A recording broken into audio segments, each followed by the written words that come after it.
Welcome to Drama-Free Healthy Living with Jess Cording. I'm your host, Jess Cording. I'm a registered dietitian, health coach, and author, and I'm here to help you streamline your wellness routine and establish a sane, more balanced relationship with food and fitness so you can reach your goals without losing your mind. On this podcast, we'll talk about nutrition, exercise, self-care, mindset, and more. I'll be bringing you interviews and expert insight on the topics that matter to your health and wellness. Hi, and welcome back to the Drama-Free Healthy Living podcast. I'm your host, Jess Cording. I'm so happy you're here with me today. I have a fellow RD on. You guys know I love bringing on dietitians from all different backgrounds because I love showcasing just how many things one can do in this field. It's a wacky time to be a dietitian in today's world.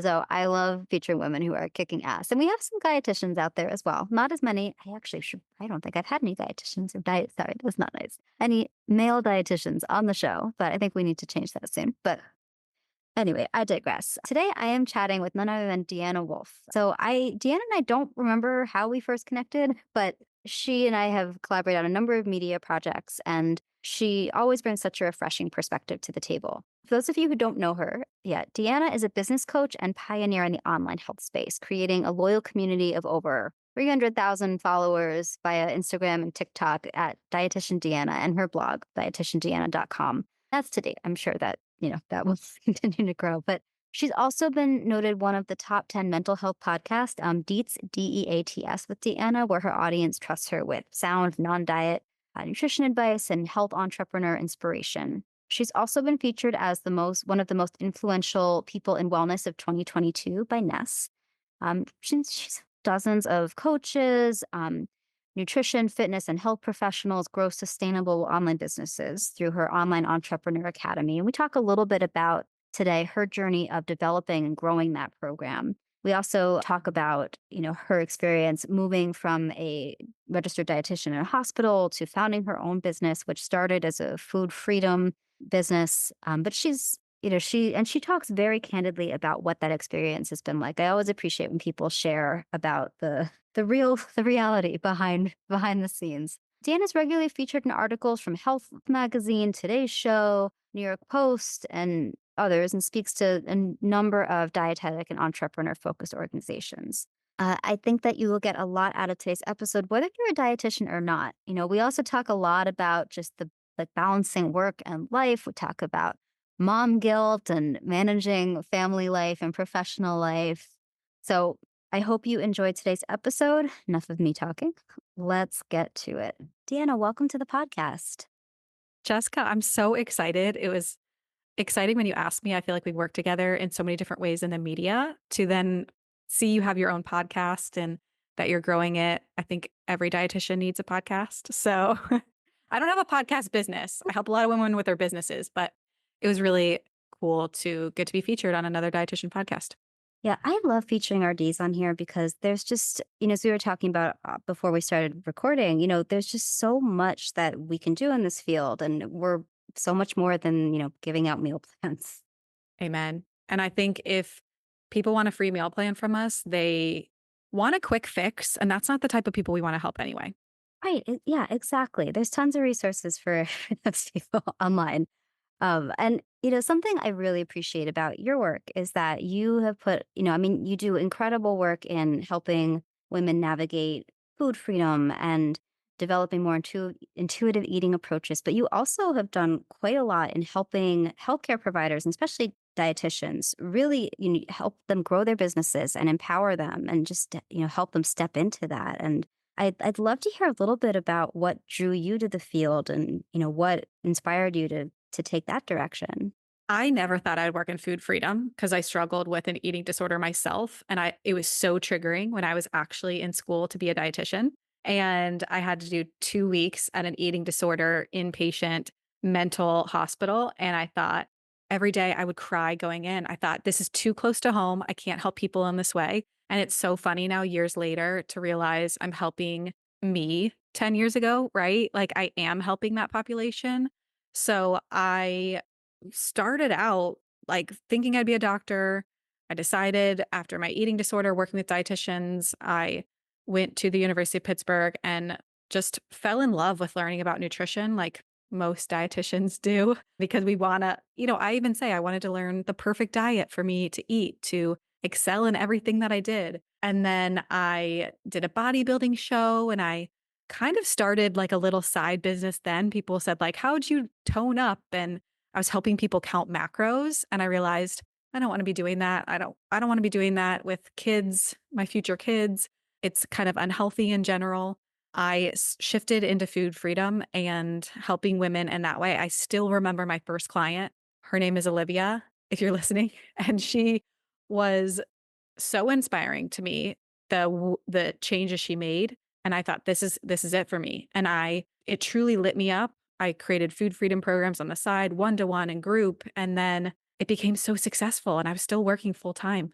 And then I decided to quit and other health professionals started to ask me, "How did you make such a successful program? How are you marketing it so clearly and selling it so well to make six figures?" And then I started coaching other health professionals, therapists, physical therapists, IIN coaches, eating disorder recovery coaches, dietitians, dietetic interns, and to really like build a profitable, sustainable, scalable business that's not just like one off consults and follow ups, which is what we're all used to, and taking insurance and the headache of your own practice. I've made private practice fun again. Like it doesn't have to be this like, stingy thing that we grew up with that most of our professors as dietitians tell us to not do, or it takes a good 5 to 10 years to get into and you need to work in the hospital first. So that's kind of a long winded answer of how I got into this and why I decided to even go into food freedom and business coaching and all that. So I hope that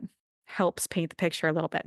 Yeah, no, thank you for sharing. And I love hearing people's origin stories because we all in this field especially, I feel like everybody has one. And, there's so few people that I've met in this field who are like, yeah, I just always thought food was really interesting. Like I feel like there's always like a mission or like a personal need. And I can relate. I've spoken very, very openly about my experience with disordered eating at the age of like 11, 12, and it was working with a dietitian and a therapist, but it showed me like, "Oh, I don't have to be this stuff can be easy.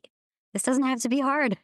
And it was so valuable. It saved me so much heartache down the road and we all have our stuff, and I know my own PTSD struggles, led me down a different, a more specific path in terms of looking at the intersections between nutrition and lifestyle and mental health, but like I remember I must have been my early 20s, someone gave me they gifted me an astrological chart reading, and I'm very like, it's funny, I grew up around a lot of, alternative healthcare. My mom is a psychotherapist, but also a hypnotherapist, so I grew up with that influence, but also lot Western medicine and everything, part of why I went so clinical with my training, but I think that stuff is really fun, and I remember finding out that I had, Chiron, the wounded healer, in the career sector of my chart, and I was like, that checks out. Like, and What I does that mean for you then? so it's the way that it seems to show up is that, a lot of the work that I've done is really stemmed from things I have struggled with in the past. And what you shared about, helping yourself 10 years ago, I can relate to that so much. But I think if you're not, in the beginning, there certain things can be triggering to get up close to. And I've certainly had that experience with other types of issues that, when you encounter, it's so fascinating too how what you might be struggling with, suddenly your clients all seem to be struggling with that thing.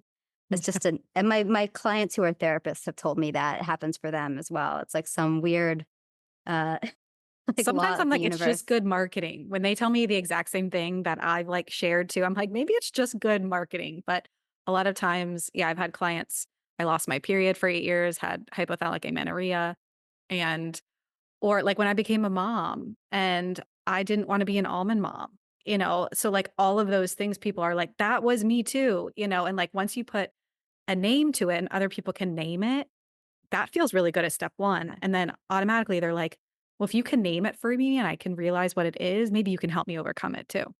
And I can see that being really helpful in the work that you do with helping your clients build their businesses and really tap into who they're trying to help. Of course.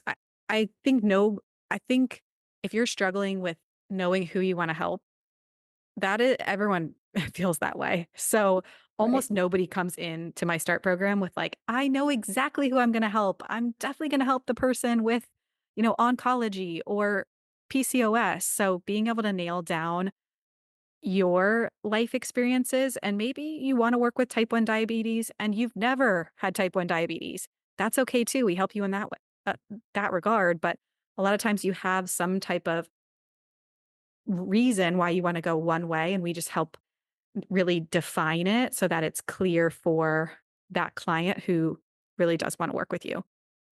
Yeah, and I appreciate you sharing that because I think there's this something I definitely have had to I've personally struggled with is in my career is just this feeling that everyone else has it figured out, and that somehow like I'm the only one who doesn't. But then I talk to my colleagues and they all feel the exact same way. Yeah. And like, and it's so interesting because you can be such a skilled practitioner, so great at what you do and still struggle with this imposter syndrome. And, I know we are chatting about this a bit before, but I think we should talk about that a little bit because that is something I feel like a lot of people are, it's a conversation that's been happening for a while. I don't see it going anywhere, but I'm curious, how imposter syndrome, how you see it show up, whether that's in yourself or with your clients. In myself, I think people think I have no imposter syndrome. Well, I think there's sometimes people call imposter syndrome not real. It's just because us as women haven't seen what males see. Like sometimes people just call it like a gender inequality because when I set out to decide to grow my business, I was on track for great years. I thought, you know what? I was in a room and somebody said, "Do you want to make six figures in your business?" And everyone in the conference room raised their hand. And that same speaker said, "What about seven? Like, why did nobody challenge that? And why is that nobody's goal?" And I was like, "I want to make seven figures in my business, annual profit in 1 year." And I did it the next year. And I just kept on thinking, why haven't I been in the right rooms that's reality for women? And is it reality for men, but not for women? And are the rooms available for men to get that way in their own businesses, but not women because women have to be the caretakers? There's just like so many things in my head. But usually for other people, imposter syndrome shows up like, I don't have enough knowledge, right? Like if that's you, that is number one. It's like, I need and just, I don't know how many certificates or trainings or extra courses you've taken on what you want to go into before actually, usually we have the skills already, right? So if you're doubting your abilities and feeling like I'm a fraud, I don't know enough, nobody would ever work with me in that way, you have to realize you have enough. You have enough training and you have the knowledge, especially if you're a dietitian, that you have to get that out of your head because there are people doing it already, doing it at 25% of what you would give a client who have no education, no training at all, already doing it and being 90% more successful than you are. So the imposter syndrome has to, and honestly, I don't know how you feel. I almost feel like that stems back to our schooling. I'm like, why do doctors come out and their professors are like, you're the fucking greatest? And like, why do we come out of school beat down? I feel like after school, I was like, I don't know anything. What? I felt so beat down after my internship that I think that has to stem from either our schooling, and I do a lot of speaking at universities about private practice. And most of the women say, our professors have told us private practice isn't realistic. And that really upsets me because I see we've helped 350 clients start or scale a private practice, and I see the success. So to me, it is reality, but to maybe professors who have always worked clinically, it's not. So I think imposter syndrome could definitely show up in that way. I also see it in somebody said no to the price of my program. And so nobody will ever pay for my program. Like it's too expensive. Right. So I don't know. I think that a lot of stems from the imposter syndrome. So number one is always like, I'm doubting my abilities. I don't have enough experience. I need to get more certifications. No, you don't. Number two is like, nobody will ever pay for this. It's too expensive. I'm struggling understanding how anybody would pay for this if I don't pay for it. And that's a lot of money mindset work. Number three, I think is like, my family around me doesn't get it. And so like, is this even a lucrative career? Like, and I'm like, my parents still don't get what I do, but they're so freaking proud of me and they know it is something I'm so passionate about. So I don't know how else imposter syndrome shows up for you. but that's what I hear the most. Yeah, no, I can relate to a lot of that. I mean, especially for me, it has definitely shown up in the money mindset. Like I was telling you earlier, I hold my breath every time I send an invoice. It's like for a speaking engagement, my fee is my fee. But and no one's ever, maybe once, maybe 5 or 6 years ago, someone was like, oh, that seems like a lot. But 99.9% of the time, they're like, okay, great. We'll get your check in the mail. Like no one ever says like, that's too much. I've also been told I undercharged and then started charging more. And nobody had a problem with that, but it's and I keep waiting for there to come a point where that doesn't happen, and maybe one day it will, but that is always fascinating to me. Or whenever I raise my coaching rates, I only do it every few years. I did it more recently this year for the first time since, like, probably pre-COVID, which is bad, but, All right, I we gotta shift that, girl. right? I was like I remember looking I was, like, doing my taxes, I was like, "Jess, what are you thinking?" I just had, like, one of those moments, right? But, like, I think for myself, something that comes up is trying to do too much or not setting boundaries, and that's something I do see with the people that I work with, and it shows up in different ways for them, but, like, with the saying no is so hard, and I think a lot of that I know for myself, a lot of it I have realized part of it is trauma response and wanting to, like, prove that I can do all the just as much as anyone else who doesn't have trauma history. But I think a lot of it is like old learned behaviors about like if you're productive, that means like, that you're safe and, something I've had friends tell me about is they have anxiety that if they say no to something, that opportunity will dry up or if they say not right now. And I've definitely had moments of that. And I have to remind myself that like, what is meant for you will not pass you by. Not that you should sit back and just like wait for things to happen, but like that I think that is something that comes up for me is like the overworking, the people pleasing, and always trying to like, you know, remember that, our training, our education, really good quality training. Like that I sometimes I forget because I'm just so used to going about day-to-day life and all the random things that we do. But if I'm tested, like if I'm doing speaking engagement and it's Q&A time, I'm like, oh, okay, I actually do know all this shit. Wow. Okay. Like like those moments like sneak up on you. Yeah. And with the money piece, I think if you're getting yeses to 99.9% of your price, I would almost say you're still undercharging. Because I always say if you're getting 75% or greater yeses to that, like even my conversion rate for when people apply and want to learn from me and want in is 50%, like 30 to 50%, right?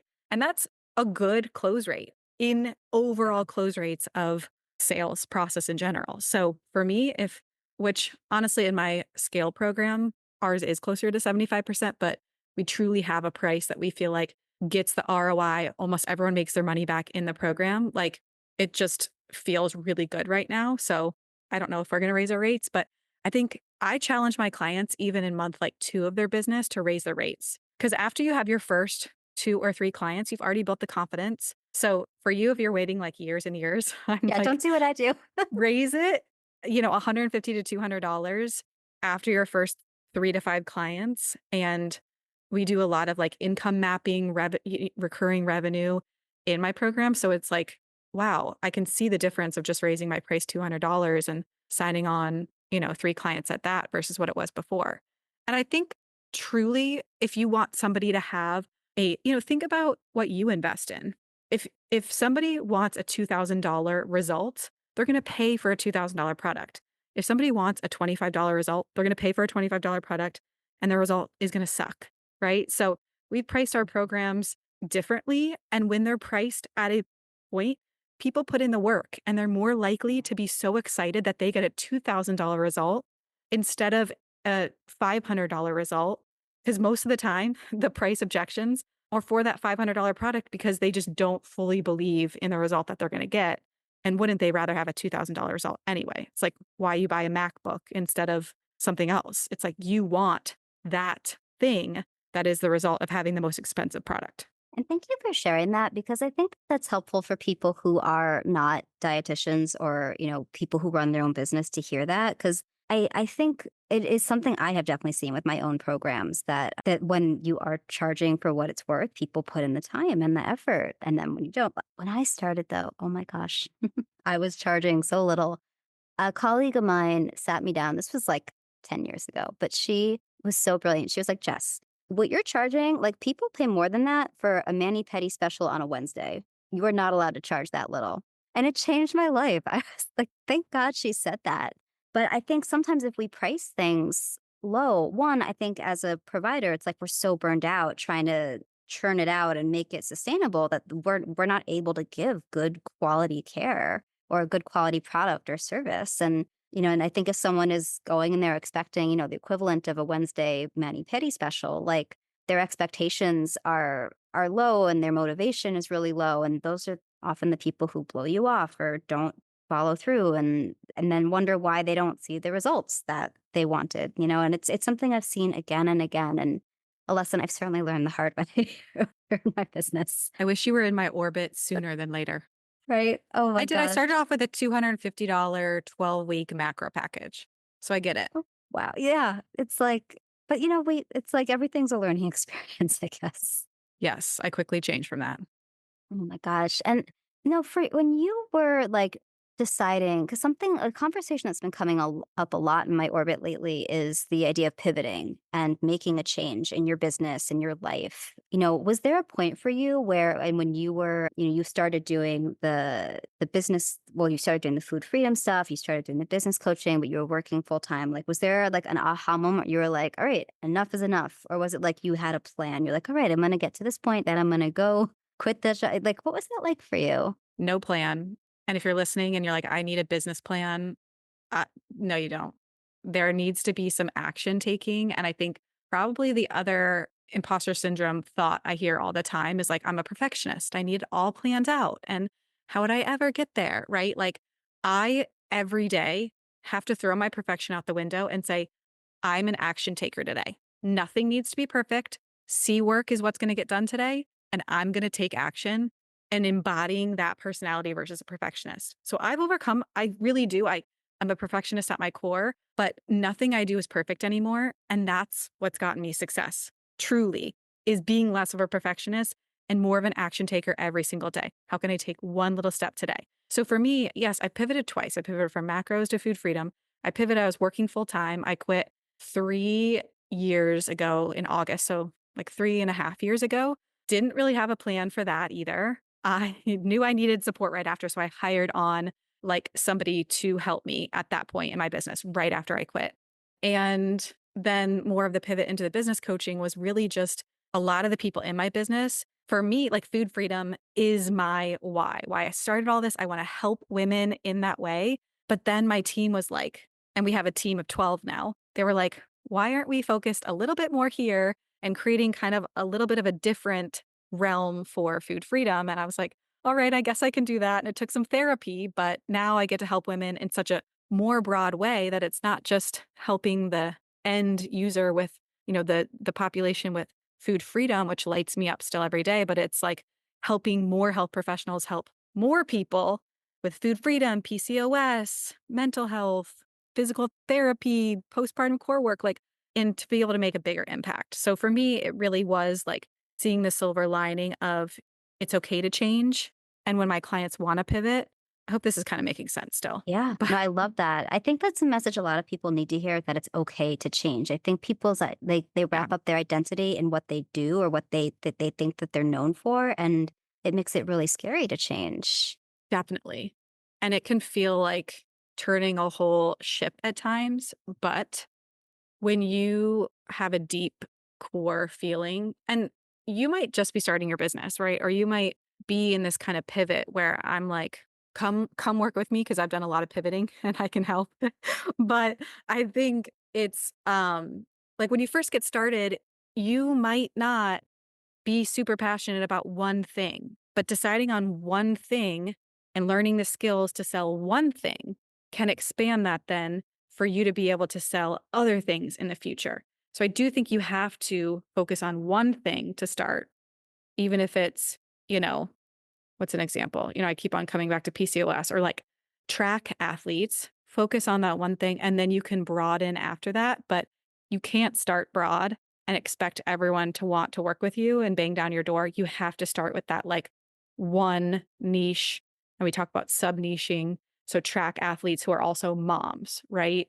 Like having a niche and a sub niche and have it be something that's profitable is what we talk about too. Like something might light you up, but it is not going to translate to profit at the end of the day. Like there are some niches that just aren't clear enough. So we talk a lot about that in my program too. Yeah, thank you for sharing that. And we're going to be linking to all this in the show notes. Yeah, I also like what you said about hiring support. This is something I see, especially women struggle with so much. Like my client, like just she's the strong one. She's the one who like everyone comes to her and like it doesn't even like occur to her to ask for help. And but it's something I see over and over that like I think on some for some people it's just an identity thing. It's something they're used to. For others it's like a badge of honor. Maybe that's like their family's way. But then for other people, something I see is they feel like they don't deserve support, whether that's in their business or in their life. Like they don't deserve help with things around the house or with childcare or with, if it's on the business side with like admin. It's really, and so of course they get burned out and it's hard to really think clearly and do the things that they want to. And then they feel like crap about themselves because like, oh, look at the shit job I'm doing. Like, do you see that at all? What I see show up the most is mom guilt right now. Yeah. Is and it makes me so incredibly sad. The moms that feel like they can't take an hour to focus on their own goals, that feel like they're being selfish by having something like their own business, which in my reality, I've shifted that because my own mom went back to school when she was 50 years old and she became a nurse. And that is one of the things I'm the most proud of her for. Even though she was a stay-at-home mom my entire early age, she became a nurse and I knew that was something she really wanted to do. So I remind every mom it's not guilty or you don't need to be guilty for taking time to focus on your own passions, for like filling up your cup first before you can give to your kids. And for moms to tell me I can't take an hour away from my day. And maybe you want to be with your kids. That's fine too, but what are you going to do when they're older and they're grown up? Like is there something you can focus on now for 1 hour a day, like the flexibility a virtual business provides? Can you hire help for a few hours a week, right? Just had somebody hire on somebody with just for 2 hours 3 times a week to help. So being a stay-at-home mom is amazing. And there are days where I'm like, this is amazing. There are other days where I'm like, this is harder than I thought. And I'm glad I have something else, So every mom will almost always have that thought of like, I wanna stay home with my kids. Oh, no, I hate staying home with my kids. Like, there's always this, like, back and forth of, like, I just wanna bake bread and be with my kids, or I wanna, like, climb the corporate ladder thought, Yeah. which is always in my brain too, but there just has to be a decision that I can lean on my partner for support. Like, can they put your kids down for bed one night a week so that you can have that time to grow your own thing or focus on your own goals? I think the mom guilt shows up so often, and I don't know how to overcome it because for me, it's not guilt. I decided I'm not going to give into guilt. It's knowing that I deserve what I deserve and to be a mom. Like you don't have to choose. I think that's where a lot of women struggle. Oh my God, thank you for sharing that because it is so pervasive. It is so hard to get for people to get over those because I think culturally it runs very, very deep. So and I know that it's not something that like just like someone telling you like, it'll make it easy to just get over it. But like oh my God, I can relate though. I grew up, my mom worked from home and I grew up basically like on her lap while she took calls and did stuff on those like old computers and like, Wow. and I just that those are some of my earliest memories. And I remember this was a time when not a lot of moms worked. And I Yeah. remember like my classmates thought it was weird that she worked, which is really, but I look back now and that is weird to me that they thought it was so weird. But I was Right. so proud of her. And she went back to school in her 40s, and that's when she became a psychotherapist. And just to watch her like grow her practice and like develop her own life, it Yeah. was just like so inspiring. And I always knew that I wanted to set a really good example like that. And like, yes, I learned a lot of my workaholic tendencies from my mother, but she was really like amazing at, even though she was busy, she always was emotionally present. And that was a really it didn't hit me until I got married probably, where there was another human in my world that I had to, like, care about, where I really understood, like, how valuable that Tell was. me what that meant for you, because I'm still trying to work on like my presence and I feel like I can be away from my phone, but still in la la land sometimes. So What would she do to be emotionally present so I know what Yeah, she did well, well? I know this sounds weird, but, like, eye contact or just, like, or, like, if we were close, like, touch, like, just, like, me being on her lap or at her feet and that just being cool, like, she also was just, like, she wouldn't, like, shut me up, like, I wasn't, like, a really like, loud kid, but I had a lot of questions. Like, I always had to know why, like and she was Yeah. very patient, even when she was exhausted. She was just really I mean, every mom has their moments where they're like, "Come on, I need a break." Like, she was Yeah. very human, but, like, I remember growing up and she was, like, very real. She talked to me like a person, like, the eye contact, but she also would remind me sometimes, like, "I'm here if you need me," if it's really important, I'm here. And when, she started working outside of the house when I was maybe in middle school or high school. And that's a time where, they're like, you're too cool for your parents, except you really need them. And, we just always, and it's still this way. Like, just we're very close emotionally. We just are able to talk about anything. And I know that not everyone has that, but just like that openness and that just like that like it was okay to feel whatever emotions you were feeling and just to like know that she was there was really really helpful and it just was really so I've tried to bring that to my my work but it's even in my marriage like my husband and I are we don't like I know so many people both them and their spouse work from home we have the opposite situation and so we're in touch all day via text and just like always just reminding each other, like, I've got your back, we're in this together, like, and just that, like, we talk on the phone, which as an elder millennial, and he's like, and he's a little older, so his phone is maybe not as weird to him, but like, that's a big thing for us. And I grew up watching my parents, talk on because my dad worked so late a lot and he had to travel a lot. And it was just a really good example of just ways to be close and in touch, even if physically your work was taking your attention. Does that make sense? Yeah, that's helpful. Sounds like she was patient. She was around to touch and, like, be okay with touching you, and she listened. Yeah, that's the listening is like I don't know how she did it sometimes, but no wonder she's a therapist. Like she is very good at listening.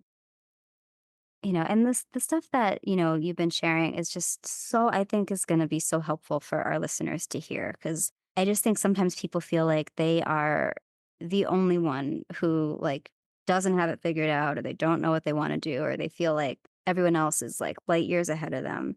If there is someone out there listening that they're like, oh, I know I want to make a change or start charging more or I know I deserve more. Like the same thing that you would tell them is like something that you want, you'd say, all right, this is where you should start, or think of it this way.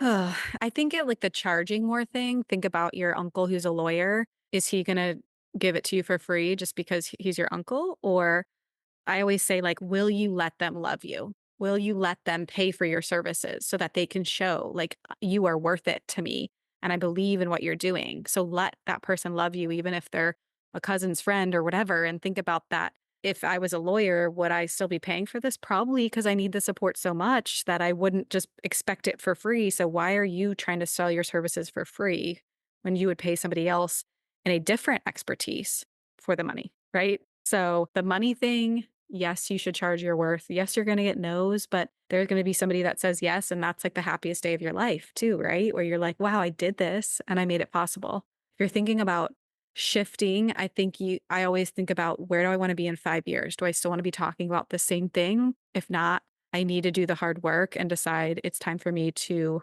make the change, get some support behind you with a coach or a mentor who's done a change or knows how to change and make the pivot, right? If you're so unhappy in your job and you're like, I don't know how I'm going to get started, but I need somebody to help me, that's where we're at. If you're like, I'm doing all this one to one work and I hate it and I'm burnt out from my own business and you want to scale, that's also where we're at. So I think both those things can really be addressed easily in my mind.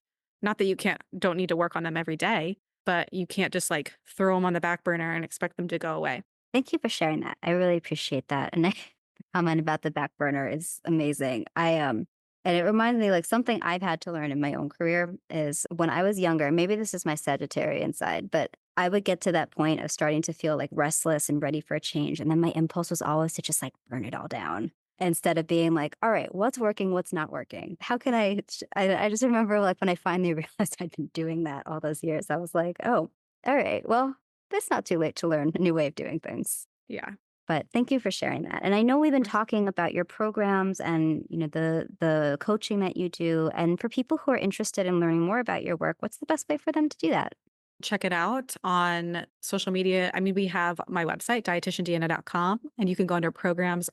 My program is called Online Entrepreneur Academy. It's a 4-month live coaching program with me where you're learning how to niche, start your services, create your services, sell your services, launch, have your first 10K month, and um, even do more behind the scenes, build your email list, find referrals in person in order to have the business of your dreams. And then if you're scaling, we also have our scale program, which is for women who are already at that 5 to 10K a month mark and are ready to scale into group programs and courses and sell confidently and not have all these like mindset issues too. We work a lot through that with some experts in our program and lots of tools and templates. So I also have a page at online.entrepreneur.academy, which you could find in my Dietitian Deanna, that's dietitian with 2 T's profile on Instagram, or check out my website. Or I also have a podcast, Deets with Deanna, where we talk about super similar things. So I feel like if you love this episode, you would love a lot of the Deets with Deanna episodes with other dietitians